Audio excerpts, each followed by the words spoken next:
parking brakes that don't work without electricity, heated seats that need a monthly subscription, turbos that fail before your first oil change. The list goes on. Car makers call themselves innovators, but according to service records, they're ticking time bombs. They'll happen without warning and cost you thousands to fix. Make sure you avoid the following 23 features, especially number 10. Number 1. Subscription-based hardware features. Remember the good old days when you bought a car and only had to pay for fuel and sometimes maintenance? They're long gone. Now you pay extra every month for something that's already in the car you own. BMW famously tried charging $18 a month for heated seats in countries like South Korea and the UK. Mercedes offered a subscription in the US that unlocked extra horsepower for a whopping $1,200 a year. It's like buying a fridge and then paying extra for the freezer to cool. What's next? A subscription to honk the horn or roll down the window? Maybe we shouldn't give them ideas. Number 2. Retractable door handles. You know what worked for 100 years? Grabbing a handle and pulling. Unfortunately, even door handles aren't spared from gimmicks. Now, these may look sleek and aerodynamic, but in cold weather, they freeze shut, tighter than a banker's wallet. This is a huge problem during emergencies, as first responders might not be able to open the doors. This happened with the Tesla back in the day, and it turned out to be fatal. Number 3. Engine start-stop. In 2012, the Ford Fusion SE became the first American vehicle to feature start-stop technology. Its engine would shut off in traffic to save fuel and then turn on as soon as you were good to go. The system felt revolutionary, even though it debuted in Europe back in the 80s. However, today, start-stop is known for more than just saving fuel. Car owners realized it was just a ploy by automakers to pass emissions tests. Moreover, it'll reduce your battery's life by half and put your starter motor through hell. So if you don't like your car taking a nap like it's just had Taco Bell, it's best to disable it and save yourself the trouble. Number 4. Haptic controls. 56-inch touchscreens, they look great on that concept car at the Geneva Motor Show, but aren't as practical when you're coming off a 12-hour shift. It is easy for your hands to get used to knobs and buttons, but touchscreens often require more attention that only the road deserves. Also, once that large screen fails, you lose access to everything, from your infotainment to your AC to your dignity. Unfortunately, companies like Tesla and Mercedes went all into them. However, from 2026, Euro NCAP will demand physical controls because they actually care about driver safety. So when are the states following through? And more importantly, when are you subscribing to our channel? Number 5. Cramped engine bays. You know what's smaller than a $1,600 apartment in New York City? A modern engine bay. Car makers like to save money by designing small engine bays and stuffing everything inside. The result? They save money, but you've got to spend a lot more. It's tough to go the DIY route, since repairs are more complicated, and mechanics, they talk like they're performing brain surgery. Even worse, repairs will be more frequent as a result of poor airflow inside the engine bay. Mechanics aren't kidding when they say automotive engineers don't give a damn about them. Number 6. Steering wheel controls. Remember when steering wheels were used to steer? Pepperidge Farm remembers. Now they're used to steer. Change the volume, mow your lawn, invest in the stock market, you name it. Unless you've driven your cars for years, steering buttons are very confusing and hard to get used to. And once those buttons become worn out, you have a tough time navigating between changing lanes and your Spotify volume. Number 7. Keyless entry. Keyless entry sounds cool, but it's a prime example of creating a problem just for the sake of a solution. What did it replace exactly? How difficult is it to pull your key fob out of your pocket and press the unlock button? Even worse, you can lose it easily since it's like a plastic pebble. But unlike a pebble, a replacement will set you back up to $600. Also, if a crook hacks into it with a $30 relay, your Camry will be halfway across the country before you even realize. Number 8. Button and dial shift knobs. If you don't support capital punishment, just wait until you meet the guy who invented button shifters. Getting rid of the gear lever, what was he thinking? And how did the execs at GM think it was a revolutionary idea? And speaking of reinventing the wheel, literally, some brands like Chrysler come with dial shifters, awfully similar to your microwave knob. You've got to be extra careful. Imagine trying to change the volume and you end up changing from drive to neutral. One slip of the finger, and you're coasting at 45 miles per hour with no gear engaged. Number 9. Turbocharged engines. You might think this is rage bait, but turbos are almost always bad news, mostly for the longer run. They used to be special, and now they're on everything from Civics to crossover shopping carts. Why?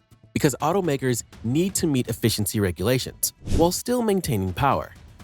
Yeah, they add a bit of oomph to your minivan, but at the cost of its engine longevity. Turbos lead to more heat, more pressure, both directly responsible for disintegrating your engine components. Some brands build their cars with quality to withstand this. Many don't. Power is good, but naturally aspirated power ensures you don't break down at 70,000 miles. Number 10. Cylinder deactivation. Like engine start-stop, cylinder deactivation sounds cool to tech nerds and tree huggers.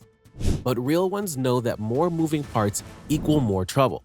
Your engine shuts down some cylinders when they're not needed to save a measly amount of fuel, but it puts itself at the risk of misfiring and other issues. Your lifters are more prone to collapsing. You'll burn enough oil to make an old BMW blush. GM's AFM and other automaker systems are famous for wrecking perfectly good engines. Is that worth saving 2 miles per gallon over? Number 11. Direct injection. Direct fuel injection was introduced in the early 2000s and was hailed as the golden child of improving fuel efficiency. Unlike the old PFI system, in which fuel first had to enter the injection port to mix with air, this system directly sprays it into the combustion chamber. But unfortunately, it doesn't account for the carbon that builds up on intake valves.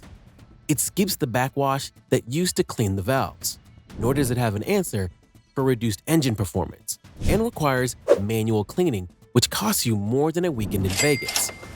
Pour in low-quality fuel, and you're a goner as well. Number 12. Electronic parking brakes. The parking brake is supposed to be simple. You put it in, and the car doesn't move. But no, someone decided to add a computer to it, and now the brake is at the mercy of the battery. People in the States like to hate on the Toyota Land Cruiser for its manual parking brake, but it's the only SUV that'll take you through hell and back. Why? Because it's a mechanical setup, which means it's more reliable. Even if it fails, which is rare, it can be repaired with ease while it's moronic. Sorry. Electronic peers require specialized tools. Number 13. Dual clutch transmissions, DCT. Imagine a transmission which has the power and efficiency of a manual and is as quick and smooth as an automatic. You don't have to because it exists. It's the dual clutch gearbox. Unfortunately, DCTs in regular cars are like combining a racing car with a toaster. They're not meant for daily driving at all. They're super jerky in traffic, lag at slow speeds, and are confusing during hill starts. Also, if they fail, they're a nightmare to repair. Unless you're looking for a track car for the weekend, avoid anything with 2 clutches like the plague. Number 14. Continuously variable transmission, CVT. Ah yes, CVTs. Because the only way to make an automatic transmission better is to add a belt and pulley system to it. 2 famously reliable components. Not only are these gearboxes prone to slippage and overheating, but the driving also feels monotonous and soulless.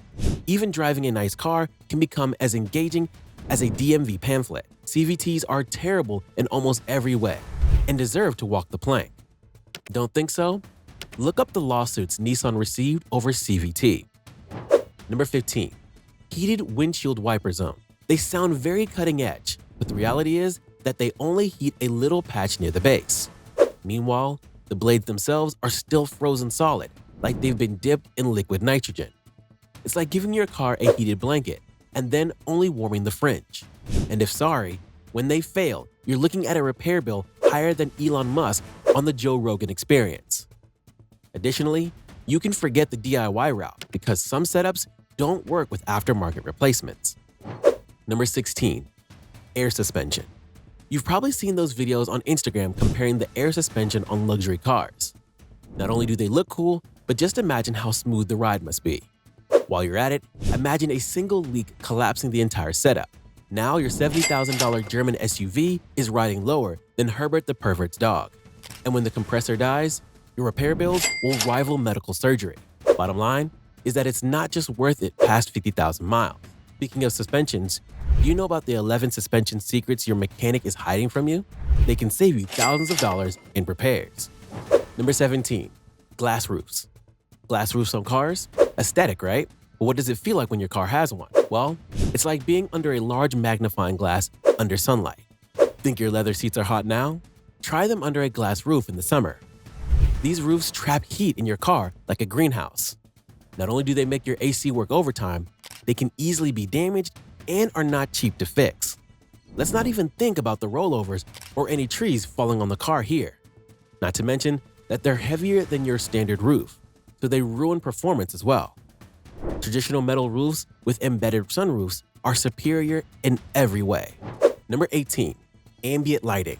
Ambient lighting looks great and is very functional in a Vegas strip club, but in your car, it's just a distraction. It's meant to help you relax, but in reality, it screws up your focus. You and your alternator are more likely to relax without a bunch of unnecessary LEDs. Driving is meant for you to get from A to B, not fall asleep at A.5 and slide off the road. Number 19, gesture control. Gesture control is a system that's genuinely meant to make driving less distracting. However, it is still in its development stages, since it cannot understand context. It often misreads casual movement. You casually adjust your sunglasses and you've just skipped 6 songs, turned off the AC, and accidentally called your boss enjoying Coldplay with the HR lady. It's like having a butler who responds to everything you do, but always gets it completely wrong. So it's not as good as it should be. Plus, it adds a bunch of complicated sensors to your car that can go bad and are expensive to repair. Number 20, voice recognition. Just like gesture control, voice recognition is supposed to be helpful. However, it needs a lot of work to be a must-have. Currently, it's like arguing with a toddler who barely speaks English. It often misinterprets commands, especially if you've gotten into an accident. Got an emergency? Better not rely on VR unless you want to get to a hospital but get taken to McDonald's. Say call mom, and it calls Domino. Ask it to navigate home, and it plots a scenic route to Area 51. Apart from failing during emergencies, its software is also prone to bugs and glitching. So, you'll be yelling at the dashboard like an idiot while your passengers rethink their life choices. Number 21, digital gauge cluster. Digital gauge clusters were supposed to be a welcome sight simply because they were expected to be more visually appealing and helpful for drivers.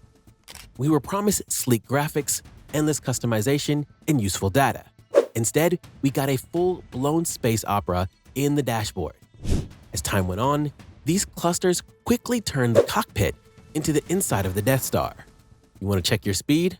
Good luck navigating through 6 menus, each with their own 2 submenus, all on a screen that glitches. Number 22, overcomplicated drive mode selectors. There was a time when you had the following driving modes: drive and reverse, and neutral if you were lucky. Now there's like 3 different modes just to leave the driveway: sport, eco, comfort, snow, mud, individual, my mode, track. Enough already. Take the Ford Mustang Mach-E for example. It comes with modes like whisper, engage, and unbridled. What do they mean? We've got no idea. In reality, most of these modes don't do much beyond slightly fiddling with throttle sensitivity, steering weight, and maybe a fake engine sound. It's just marketing fluff. Number 23, glossy piano black interior trim. Here's some advice for you. Never wear a white tuxedo to a barbecue, and never opt for glossy piano black trim. Sure, it gives you that premium look for about 5 minutes. Then it's got more fingerprints on it than a crime scene on CSI Miami. You could try cleaning it, but then you'll scratch it. Don't try to clean it, and it becomes a dust magnet.